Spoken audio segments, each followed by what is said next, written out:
Hello students, welcome back to my channel B learning. तो students, आपका class 11 का चल रहा था चैप्टर सेल डिवीजन या फिर कोशिका विभाजन। इस चैप्टर में मैं आपको लॉन्ग क्वेश्चन कंप्लीट करा चुकी हूँ। समसूत्री विभाजन अगर आपने नहीं देखा है जिन स्टूडेंट्स ने, वो एक बार डिस्क्रिप्शन बॉक्स चेक कर लें या फिर प्लेलिस्ट। जो इस चैप्टर का हमारा नेक्स्ट क्वेश्चन है वो है short note difference between mitosis and meiosis division. इस चैप्टर में से लॉन्ग क्वेश्चन आए ना आए, बट ये बहुत ज़्यादा मोस्ट इंपॉर्टेंट क्वेश्चन है। Difference between mitosis and meiosis division. Mitosis बोलते हैं समसूत्री विभाजन को और अर्धसूत्री विभाजन को बोलते हैं मियोसिस। और जो समसूत्री विभाजन है वो मैं डिटेल में पढ़ा चुकी हूँ लॉन्ग में, लिंक आपको डिस्क्रिप्शन बॉक्स में मिल जाएगी। तो आज की वीडियो है हमारी समसूत्री विभाजन या फिर mitosis division and meiosis division में अंतर। ठीक है, तो फर्स्ट पॉइंट है समसूत्री विभाजन में कि समसूत्री विभाजन दैहिक कोशिकाओं में पाया जाता है। जो समसूत्री विभाजन है वो किस में हो रहा है? दैहिक कोशिकाएं या फिर सोमैटिक सेल्स। जैसे मैंने आपको बताया था, दैहिक कोशिकाएं कौन होती हैं? जो हमारी बॉडी के ऑर्गन्स बनाने में हेल्प कर रही हैं, ठीक है, या फिर कनेक्ट कर रही हैं एक ऑर्गन को दूसरे ऑर्गन से, वो कनेक्टिव टिश्यू होते हैं। ऐसी दैहिक कोशिकाएं होती हैं जो एक ऑर्गन्स बनाने में क्या कर रही हैं? हेल्प कर रही हैं। तो समसूत्री विभाजन किस में हो रहा है? ओनली दैहिक कोशिकाओं या फिर सोमैटिक सेल्स में। ठीक है, नेक्स्ट है अर्धसूत्री विभाजन। अर्धसूत्री विभाजन जननिक कोशिकाओं में पाया जाता है। जननिक कोशिकाएं बोलते हैं रिप्रोडक्टिव सेल्स। जनन वाली जो भी सेल्स होती हैं उनमें पाया जाता है अर्धसूत्री विभाजन, जबकि समसूत्री विभाजन किस में पाया जा रहा है? दैहिक कोशिकाओं में। तो यदि आपसे कोई भी टीचर पूछता है, एग्जामिनर पूछते हैं आपसे कि समसूत्री और विभाजन और अर्धसूत्री विभाजन कौन सी सेल से पाया जाए, तो आप बताएंगे कि समसूत्री विभाजन दैहिक कोशिकाओं या फिर सोमैटिक सेल्स और अर्धसूत्री विभाजन जननिक कोशिकाएं या फिर रिप्रोडक्टिव सेल्स में पाया जा रहा है। नेक्स्ट पॉइंट है समसूत्री विभाजन की क्रिया में एक डिप्लॉइड पेरेंट सेल 2n विभाजित होकर 2 डिप्लॉइड डॉटर सेल्स बनाती है। ठीक है, तो समसूत्री विभाजन में क्या हो रहा है हमारा कि एक डिप्लॉइड पेरेंट सेल। जब मैं जिन स्टूडेंट से समसूत्री विभाजन लॉन्ग में पढ़ रखा है उन्हें ये पॉइंट बहुत अच्छे से समझ आ गया होगा, लेकिन अगर आप मेरे चैनल पे फर्स्ट टाइम विजिट कर रहे हैं या फर्स्ट टाइम ये वीडियो देख रहे हैं तो एक बार आप प्लेलिस्ट चेक कर लीजिए। ठीक है, तो इसमें मैं आपको फिर से बता देती हूँ समसूत्री विभाजन डिप्लॉइड हेप्लॉइड क्या होता है। देखो, अगर डिप्लॉइड है, इधर मैं नोट डाल रही हूँ, अगर डिप्लॉइड है तो हम उसे 2n से रिप्रेजेंट करेंगे और हेप्लॉइड है तो उसे हम ओनली n से प्रेजेंट करेंगे। डिप्लॉइड का मतलब 2, डिप्लॉइड है तो 2n और हेप्लॉइड है तो n।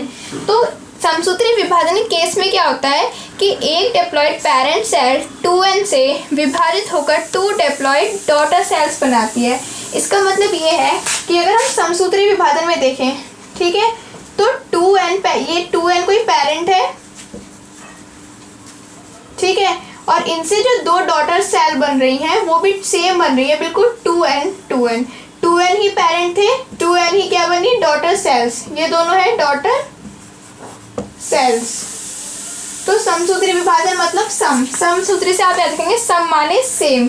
तो इसमें जैसे पेरेंट्स होते हैं सेम टू सेम वही सेल्स बनती हैं। तो इसी पॉइंट में ये है कि हमने डिप्लॉइड पेरेंट मतलब 2n लिया था और डॉटर सेल्स भी बनी 2n। तो समसूत्री विभाजन में याद रखेंगे पेरेंट 2n सेल लेते हैं, डिप्लॉइड लेते हैं, तो जो 2 डॉटर सेल्स बनती हैं वो भी 2n या फिर डिप्लॉइड बनती हैं। ठीक है, नेक्स्ट पॉइंट है अर्धसूत्री विभाजन में डिप्लॉइड पेरेंट सेल 2n विभाजित होकर 4 हेप्लॉइड डॉटर सेल्स बनाती है।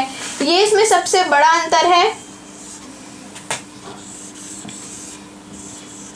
देखो, समसूत्री विभाजन मतलब सेम, इसमें 2n ही डॉटर सेल्स बन रही हैं, लेकिन जो हमारा अर्धसूत्री विभाजन है इसमें डिप्लॉइड से 2n से n बन रहा है। जैसे अर्धसूत्री की बात करें तो यहाँ पे पेरेंट लिया हमने 2n, लेकिन इससे जो 4 संतति बन रही हैं या फिर डॉटर्स बन रही हैं तो वो बन रही हैं n, सिंगल n। तो 2n से nn रह गया, तो ये क्या हुआ? डिप्लॉइड से हेप्लॉइड हो गया। यहाँ पे 2n था, डिप्लॉइड में अभी आपको बताया था 2n डिप्लॉइड और n ओनली हेप्लॉइड। तो 2n से ओनली n रह गया, तो डिप्लॉइड से क्या हो गया? हेप्लॉइड। तो अर्धसूत्री विभाजन में संख्या आधी हो रही है। देखो, इनके नाम से याद रखना है आपको। समसूत्री में सम मतलब सेम रहेगा, डिप्लॉइड पेरेंट से डिप्लॉइड ही बनेगा। अर्धसूत्री, अर्ध माने आधा, 2n का आधा करेंगे, n प्लस n अगर करें हम अगर हम n+n करें तो इक्वल 2n, तो 2n का कितना आधा हो गया, एक n ये और एक ये n ये, तो आधा हो रहा है। तो अर्धसूत्री के नाम से याद रखेंगे, अर्ध माने आधा। तो इसमें डिप्लॉइड सेल से जो डिप्लॉइड पेरेंट है उनसे जो संतति बनेंगी, ठीक है, वो क्या होंगी, 4 हैप्लॉइड। हैप्लॉइड मतलब सिंगल एन, ठीक है। नेक्स्ट पॉइंट है डॉटर सेल में क्रोमोसोम की संख्या पेरेंट क्रोमोसोम के बराबर होती है। अब ये देखिए, जब पेरेंट डिप्लॉइड थे और जो डॉटर बनी वो भी डिप्लॉइड है, तो इनके बीच क्रोमोसोम भी चेंज नहीं होंगे। मैं आपको क्रोमोसोम भी डिटेल में पढ़ा चुकी हूँ, जिन स्टूडेंट्स ने नहीं देखा उनको लिंक डिस्क्रिप्शन बॉक्स में मिल जाएगी, ठीक है। डॉटर सेल में क्रोमोसोम, अगर आप ऐसे मानो कि डॉटर सेल में 10 क्रोमोसोम है, ठीक है, अगर पेरेंट में क्या है 10 क्रोमोसोम है, तो जो संतति बनी है तो उसमें भी क्या होंगे, 10 क्रोमोसोम होंगे। तो इसी पॉइंट में ये बताया कि जितने डॉटर में क्रोमोसोम की संख्या होती है सेम टू सेम पेरेंट में भी होती है। किसमें, समसूत्री विभाजन में। समसूत्री मतलब सेम, क्योंकि डिप्लॉइड से डिप्लॉइड बन रहा है, इसलिए क्रोमोसोम की भी संख्या क्या है, समान है। थर्ड पॉइंट है अर्धसूत्री विभाजन में डॉटर सेल में क्रोमोसोम की संख्या पेरेंट क्रोमोसोम के आधी रह जाती है। जैसे इसमें 2n से हाफ हो गई थी nn, डिप्लॉइड से हैप्लॉइड बन रहा था, तो क्रोमोसोम भी क्या हो गए, आधे। अगर अर्धसूत्री विभाजन में 10 क्रोमोसोम है किसके, पेरेंट के, तो जब संतति बनेगी तो संतति के अंदर 2 संतति बनी, तो एक में 5 क्रोमोसोम, एक में 5 क्रोमोसोम। ये मैं छोटी संख्या आपको सिर्फ एग्जाम्पल के लिए बता रही हूँ जिससे आपको समझ आ जाए। तो डॉटर सेल में क्रोमोसोम की संख्या पेरेंट संख्या के आधी रह जाती है, किसमें, अर्धसूत्री में, ठीक। नेक्स्ट पॉइंट है माइटोसिस डिवीजन। किसे बोल रहे हैं, समसूत्री विभाजन को माइटोसिस डिवीजन। तो माइटोसिस डिवीजन टोटल 4 स्टेजेस में कंप्लीट होता है। ये लॉन्ग क्वेश्चन भी मैं आपको करा चुकी हूँ, आपको पता होगा। प्रोफेज, एनाफेज, टेलोफेज, मेटाफेज, ये 4 स्टेजेस होती हैं। किसमें इंक्लूड होती हैं, समसूत्री विभाजन में। तो यही इस पॉइंट में बताया गया है कि समसूत्री विभाजन पूरी 4 स्टेजेस में कंप्लीट होता है। मेयोसिस डिवीजन या फिर अर्धसूत्री विभाजन 2 पार्ट्स और अनेक स्टेजेस एंड उप अवस्थाओं में पूरा होता है। इसमें क्या होता है, पहले मेयोसिस फर्स्ट होगा, मेयोसिस सेकंड होगा, उसके अंदर भी और स्टेजेस आएंगी और उसके अंदर भी, मतलब 2 पार्ट हैं, उनके अंदर स्टेजेस और जो स्टेजेस हैं उनके अंदर भी उप अवस्था। इसे लिखा गया है कि 2 पार्ट्स, अनेक स्टेजेस एंड उप अवस्थाओं, मतलब स्टेजेस के अंदर स्टेजेस आती हैं किसमें, अर्धसूत्री विभाजन में, ठीक है। तो नेक्स्ट पॉइंट है समसूत्री विभाजन में इसमें क्रॉसिंग ओवर की क्रिया नहीं होती है, ठीक है। क्रॉसिंग ओवर क्या होता है मैं आपको बता देती हूँ कि जैसे लिंक जीन, हमारे जीन्स होते हैं, जीन्स में टाइप आपने पढ़ा होगा, लिंकेज आता है, ठीक है। तो लिंकेज क्या होता है कि जैसे कुछ जीन्स है, ये जीन्स हैं, ठीक है, ये जीन्स ए बी है, तो क्या होता है कुछ जनरेशन में, जैसे एक जनरेशन में जीन्स ए बी थे तो दूसरी जनरेशन में भी ए बी हैं और तीसरी में भी ए बी हैं, तो ये जीन्स एक साथ चल रहे हैं सेम पेयर में, A B A B A B. तो इन जीन्स को जो साथ साथ चलते हैं जनरेशन टू जनरेशन, इनको बोलते हैं हम लिंक्ड जीन, और इस पूरी प्रोसेस को या इस कंडीशन को बोलते हैं लिंकेज। तो मैं आपको एक्स्ट्रा में पढ़ा देती हूँ या बता देती हूँ, जिससे आपसे कोई पूछे तो आप बता दें। देखिए प्रोसेस होती है लिंकेज, ठीक है। लिंकेज क्या होती है मैं आपको अच्छे से समझा रही हूँ। अगर आपसे कोई भी पूछे टीचर कि लिंकेज क्या होता है, तो कुछ जीन्स ऐसे होते हैं जैसे जनरेशन टू जनरेशन वो साथ साथ चल रहे हैं, ठीक है। जैसे जनरेशन GN लिख रही हूँ, generation first, generation second and generation third, ठीक है। ये जीन क्या है, साथ साथ चल रहे हैं। कोई ए बी जीन था, वो जनरेशन फर्स्ट में भी साथ में आया, जनरेशन सेकंड में भी और जनरेशन थर्ड में भी। तो इसका कारण क्या है कि तीनों जनरेशन में एक ही जीन का पेयर आ रहा है, तो ये जीन है आपस में जुड़े होते हैं या फिर लिंक होते हैं, तो इन जीन को तो बोल रहे हैं लिंक्ड जीन। और ये पूरी प्रोसेस कहला रही है लिंकेज, ठीक है। समझ गए आप। मैं आपको एक बार और बता देती हूँ कि लिंकेज क्या होता है कि कुछ जीन ऐसे होते हैं जो जनरेशन टू जनरेशन क्या है, साथ ही साथ चलते हैं। इन जीन को कहते हैं लिंक्ड जीन, क्योंकि साथ साथ चल रहे हैं एवरी जनरेशन, तो लिंक्ड जीन। और ये प्रोसेस इनका एक जनरेशन से दूसरी जनरेशन जाना साथ साथ, वो कहला रहा है लिंकेज, ठीक है। तो और अब आती है क्रॉसिंग ओवर। आप सोचोगे पर हाँ मैं क्रॉसिंग ओवर रही थी बता, पर पहले लिंकेज से बताया क्योंकि इसमें ही क्रॉसिंग ओवर होता है।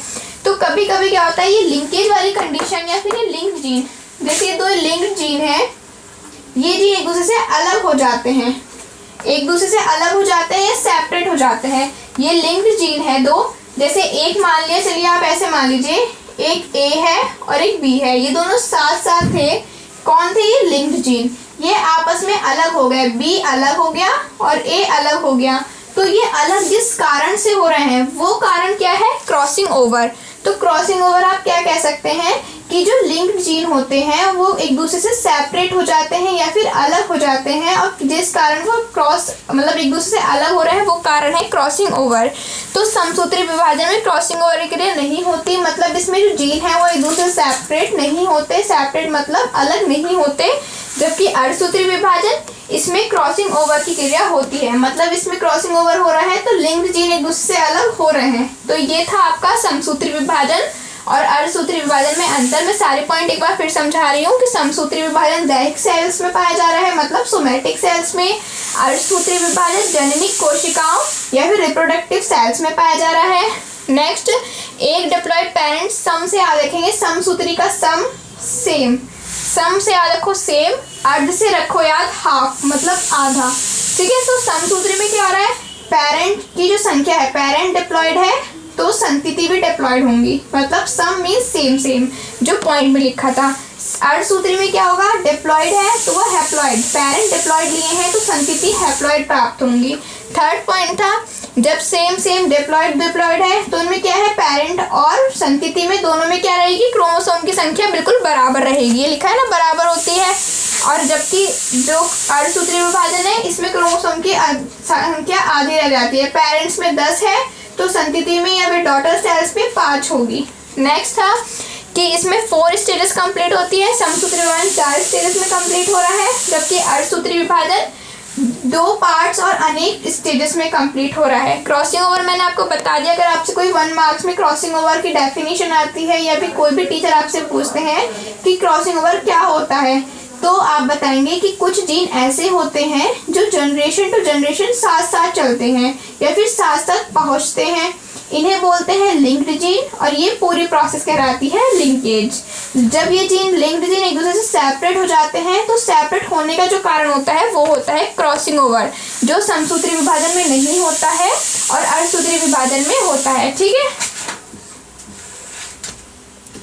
तो ये हो गया है आपका मोस्ट इंपॉर्टेंट क्वेश्चन है, आप इसको अच्छे से याद रखेंगे। और समसूत्री में डिटेल में पढ़ा चुकी हूँ, जिन स्टूडेंट ने चेक नहीं किया है वो एक बार प्लेलिस्ट चेक कर लें। अब नेक्स्ट वीडियो में हम कंप्लीट करेंगे आपके इस चैप्टर में G1 G2 फेस आती है या फिर G1 G2 साइकिल या फिर उसका नाम है सेल साइकिल, वो कवर करेंगे। ठीक है, तो स्टूडेंट्स अगर आपको वीडियो पसंद आई तो make sure to like the video और please subscribe to my channel. Thank you.